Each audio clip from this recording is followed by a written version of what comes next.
day to my panels, Encik Shardin and Encik Yunus. My name is Krishodri, daughter of Ilango, and with a metric number of B0717103554. Today I would like to present my PSM1 entitled Automatic Arduino Power Factor Correction using GSM. So before I start my problem statement of this project, I would like to share some theories about the loads.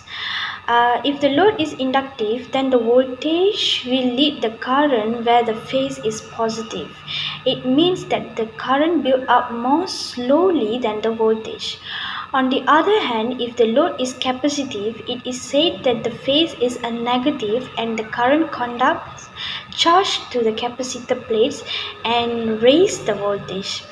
The usage of inductive loads such as motors, solenoids, contactor, coils, compressors, etc., no matter in domestic or industries, lead to the decrease in power factor. So, the objective of this power factor correction is to improve the alternating current power factor output by inserting capacitance parallel to the load to increase the energy efficiency and also to reduce the electricity cost by maintaining the power factor close to unity, that is 1, and also to develop an automatically corrected power factor to establish the design parameters. This project scope concerns to correct the power factor automatically using Arduino Uno and focus on both industrial and domestic usage. So the benefit of correcting the power factor can avoid the power factor penalties, reduce the demand charges, reduce power system losses, increases load carrying capabilities in existing circuits, and also to improve the voltage.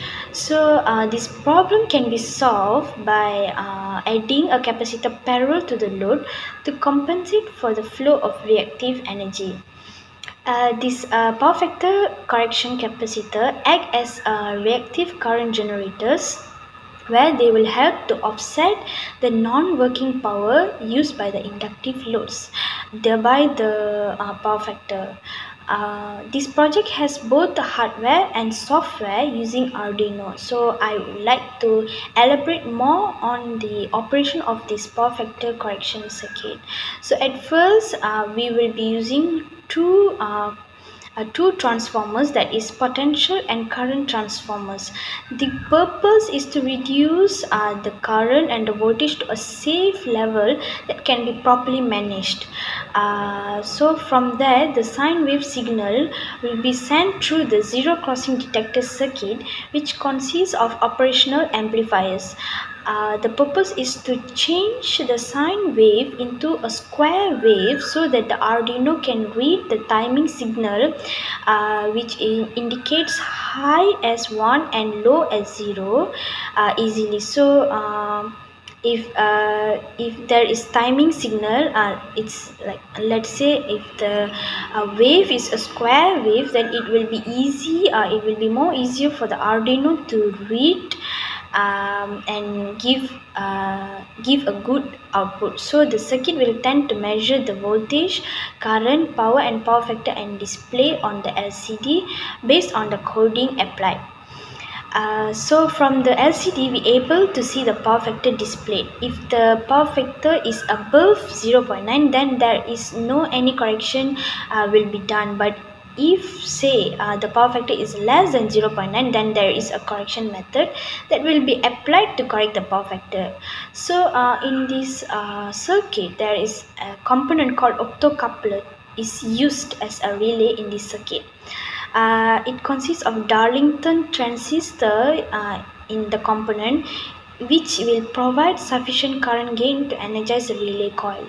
Rather than using a manual switch to energize the capacitor, I have used Triac as a solid state switch, which functions to on and off automatically when there is a small external voltage as applied by the microcontroller, which means that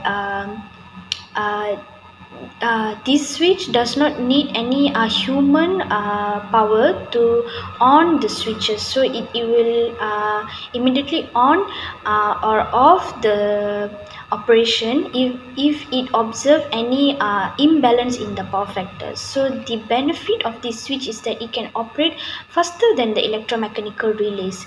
It is inherently smaller than the mechanical relay of similar specifications. It also are much sensitive to storage and operating environment factors such as mechanical shock, vibration, humidity, and external magnetic field.